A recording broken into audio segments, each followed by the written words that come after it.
ओम शांति। आज सुनते हैं 10 अप्रैल की मुरली का मुरली मंथन। आज ये बहुत ही खुशी की बात है कि आज पांडव भवन में और हिस्ट्री हॉल में और उस प्यारे बाबा की गद्दी पे जिस पे ब्रह्मा बाबा खुद बैठ के क्लास कराते थे, आज भी वो गद्दी है। और हिस्ट्री हॉल में वही चित्र जो बाबा के सामने थे, एक तरफ त्रिमूर्ति और गोले का चित्र और एक तरफ झाड़ का चित्र, ये वो चित्र हैं जो बाबा के सामने बाबा के टाइम के बने हुए हैं। और आज ये पहला हिस्ट्री हॉल है जो 1962 में बना।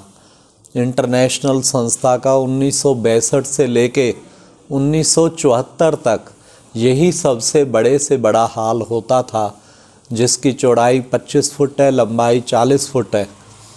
और उसके बाद फिर मेडिटेशन हॉल बना, फिर ओम शांति भवन बना, फिर ज्ञान सरोवर बना, फिर नीचे डायमंड हॉल बना, फिर तो बढ़ता ही गया कार्य।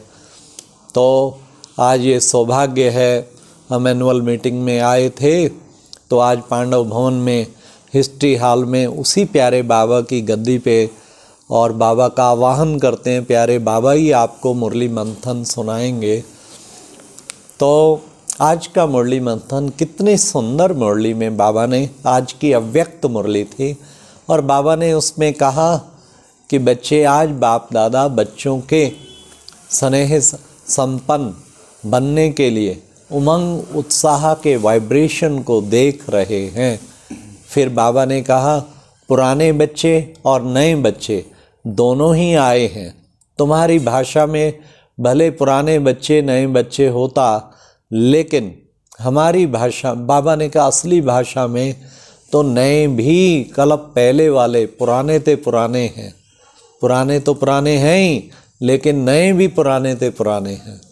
फिर बाबा ने कहा नए बच्चों को उमंग है। क्या उमंग है? कि हमको बाप उड़ती कला का अनुभव करके बाप समान बनना है। फिर बाबा ने पुरानों का भी उमंग सुनाया। पुरानों के अंदर भी उत्साह है कि हमने जो बाप दादा से पालना ली है वो हमने आगे रिटर्न करनी है और अनेकों को पालना देने के निमित्त बनना है। फिर प्यारे बाबा ने कहा सदा उड़ती कला का अनुभव करते हो, उमंग उत्साह ही उड़ती कला की विधि है। अगर आप उमंग उत्साह में रहेंगे तो उड़ती कला सदा रहेगी। फिर बाबा ने कहा जो रूहानी सेवा है उसमें केवल उमंग उत्साह रहे, ऐसा नहीं स्थूल सेवा में ना रहे। हर प्रकार की सेवा में, हर प्रकार के कर्म में, साधारण से साधारण कर्म में भी उमंग उत्साह कायम रहना चाहिए। चाहे वो सफाई करने का हो, चाहे वो बर्तन मांजने का हो, चाहे वो कितना भी साधारण कर्म हो। ज्ञान सुनाने में, योग कराने में, दूसरों को योग अनुभूति कराने में और उनको अटेंड करने में, उसमें तो उमंग उत्साह रहता है। लेकिन बाबा ने कहा ऐसे साधारण कार्यों में भी जिनका उमंग उत्साह कायम रहता है कि किसकी सेवा कर रहे हैं और कौन करा रहा है, तो उससे सदा उमंग उत्साह रहेगा। फिर बाबा ने कहा उमंग उत्साह रहता तो है, लेकिन कभी कभी वो उमंग उत्साह में रुकावट आ जाती है, थकावट आ जाती है और थकावट के कारण रुक जाते हैं। रुकावट का मूल कारण क्या है? बाबा ने कहा छोटी छोटी बातें उसमें कन्फ्यूज हो जाते हैं और उसमें कन्फ्यूज होकर फिर जो है तो कन्फ्यूज हो जाते और घबरा जाते हैं।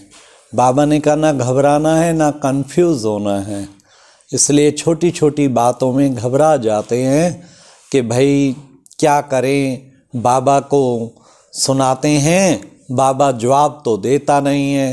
अरे बच्चे, बाबा को जब भी तुम अपनी कमी सुनाते हो तो बाबा उसी वक्त ही उसकी जगह शक्ति भर देता है। हाँ, दुआएं देता, शक्ति भर देता। बाकी बाबा सब पत्रों के जवाब तो एक एक के भले नहीं देता, लेकिन जैसे बच्चे अपना वर्णन करते हैं अपनी कमजोरी का, बाबा उसकी जगह शक्ति और खुशी और उसके अंदर उत्साह भर देता है।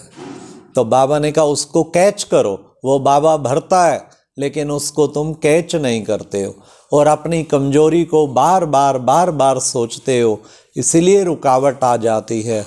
तो बार बार कमजोरी को सोचते नहीं रहो, फिर सोचते हैं जवाब तो दिया नहीं बाबा ने।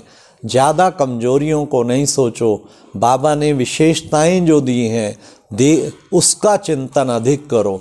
बाबा ने कहा दे दिया ना, बाबा को दे दिया, फिर पुनः याद क्यों करते हो? कभी कभी बोर हो जाते, फिर सोचते हैं इससे तो पहले ही ठीक थे, वैसे ही होते तो अच्छा था, फिर पिछले जीवन में जाने की दिल करती, फिर ना पीछे जा पाते ना आगे जा पाते।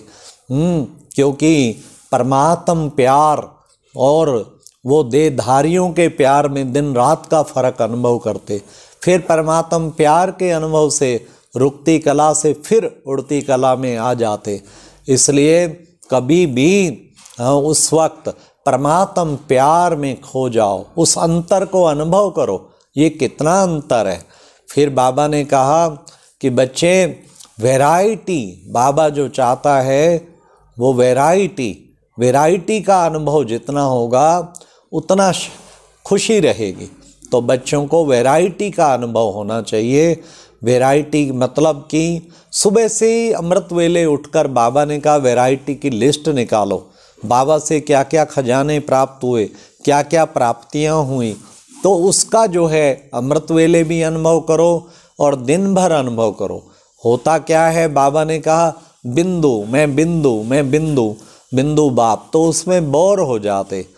तो कभी बिंदु रूप स्थिति का भी अनुभव करो, कभी फरिश्ते रूप का अनुभव करो। कभी बाबा ने कहा जो बड़ी उमंग उत्साह की मुरली में पॉइंट आती हैं उनकी लिस्ट निकालो, उनको याद करो। कभी खजानों का याद स्मरण करो। तो बाबा ने कहा उसी से तुम्हारी जो है बहुत ही ऊंची अवस्था रहेगी और उड़ती कला का अनुभव करेंगे और लास्ट सो फास्ट और फर्स्ट चले जाएंगे। फिर बाबा ने कहा कई बच्चे कहते हैं बाबा को सेवा में हमारा उमंग उत्साह तब कम होता है, सेवा में सफलता नहीं मिलती। बाबा ने कहा सफलता ना होने का कारण मैंपन है, उस मैंपन को जो है ना कुर्बान करो, सेवा भी अर्पण करके चलो, बाबा से सुनाओ, बाबा से मदद फिर स्वतः ही मिलेगी। वैसे तो जब संकल्प सुनाते हो उसी वक्त बाबा की मदद मिलती है। इसलिए बाबा ने कहा बाबा तो सदैव है ही मददगार। तो ये थे आज की अव्यक्त मुरली का मुख्य रिवीजन। कितना अच्छा बाबा ने मुरली में कहा, बच्चों के पत्र हार्ट में ही बाप के रहो, तो फिर बच्चे कितना अच्छा तुम्हारा ऊंचा जीवन बन जाएगा। तो आज की मुरली सारा दिन याद रखें। अच्छा, ओम शांति, ओम शांति।